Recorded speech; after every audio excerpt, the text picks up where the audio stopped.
Hola, espero que se encuentren bien. Hoy vamos a continuar con la sesión número 3 del seminario 1 de Lacan. Esta sesión tiene por título La resistencia y las defensas y fue dictada el 7 de enero de 1954. Bueno, Lacan comienza esta sesión reconociendo en Freud, en su tratamiento psicoanalítico, el hecho de haber percibido desde su origen y de entrada la relación problemática del sujeto consigo mismo. De tal manera que el sentido de los síntomas, por ejemplo, agrega Lacan, no debe serle revelado al paciente, debe ser asumido por él. Por eso el psicoanálisis es una técnica que respeta a la persona, lo cual implica que el analista no tiene que forzar la resistencia del sujeto en un sentido inquisitorial, como si se tratara de encontrar algo que estuviera oculto.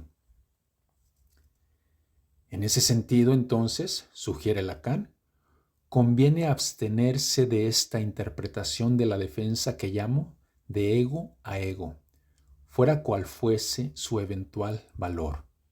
En las interpretaciones de la defensa es necesario siempre, al menos, un tercer término. Ya veremos, al fin de esta sesión, a qué puede aludir este tercer término. Lacan se remite a Freud haciendo referencia a la resistencia en su obra La interpretación de los sueños. Cita este pasaje. Todo aquello que destruye el progreso de la labor analítica es una resistencia. Y aclara Lacan que esa labor tiene que ser evidentemente la revelación del inconsciente.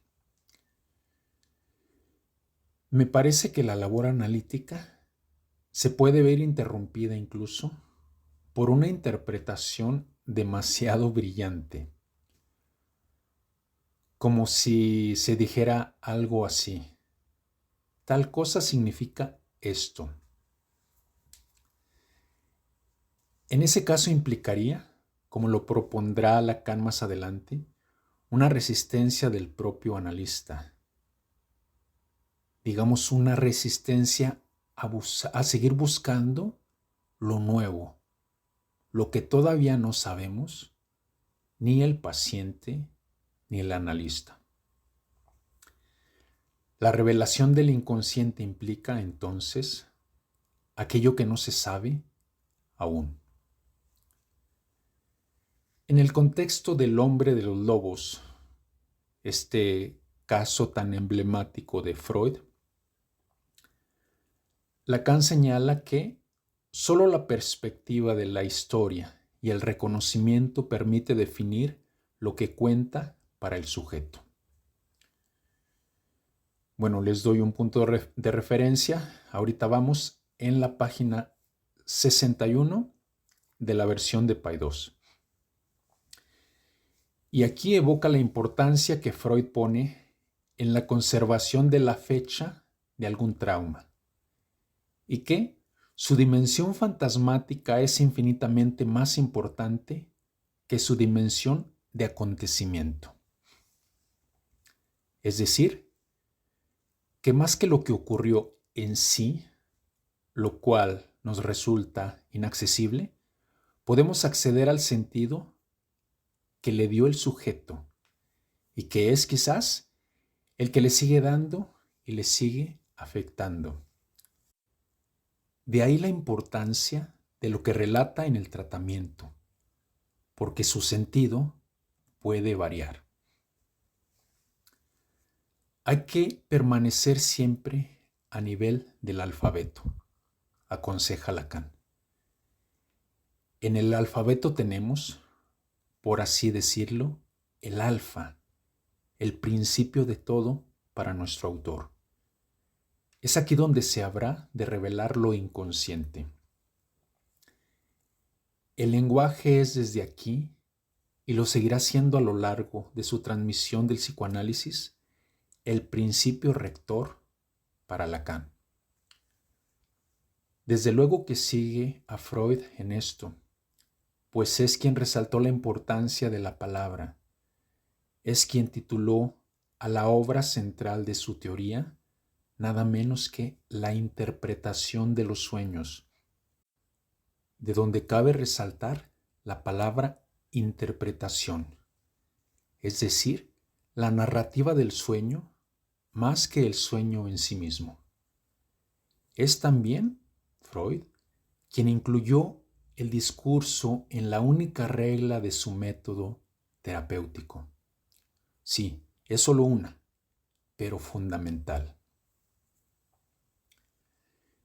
El centro de gravedad del sujeto, dice Lacan, es esta síntesis presente del pasado que llamamos historia. Lo importante no está en la historia, de lo cual, por cierto, no podemos disponer, sino en su síntesis, en su narrativa. Incluso, para ejemplificar esto, refiere Lacan. Hay un caso en el que Freud conocía toda la historia. La madre se la había contado. Entonces se la comunica a la sujeto, diciéndole, he aquí lo que sucedió, he aquí lo que le hicieron. En cada oportunidad la paciente, la histérica, respondía con una pequeña crisis de histeria. Y termina dejando abierta la pregunta, ¿es esta una resistencia? Bueno, considero que, aunque lo diga la mamá, no es eso lo que realmente sucedió. Eso nadie lo sabe. Si alguien lo supiera, no existirían ni Kant con su abordaje de la cosa en sí, ni Freud con su modo de trabajar el inconsciente. Hay una resistencia no solo por parte de la paciente aludida, es una resistencia estructural que tiene que ver con lo que después Lacan abordará en términos de significante, significado y la barra que los divide. Es como si las histéricas estuvieran empezando a trazar esa barra, pero se tomaba como un simple garabato. Así que, en conclusión, no se trata de una resistencia contingente, sino estructural. Nadie sabe, decíamos, lo que realmente ocurrió. Y si acaso alguien lo sabe, ese alguien es el sujeto del discurso. Así lo dice Lacan en la página 65. Ese sujeto del discurso que Lacan, empezando a identificar su estilo provocador, lo deja en suspenso, solo anunciado.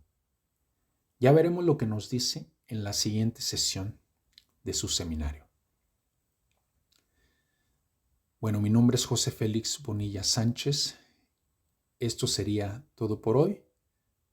Muchas gracias por acompañarme hasta el final de este podcast y hasta la próxima.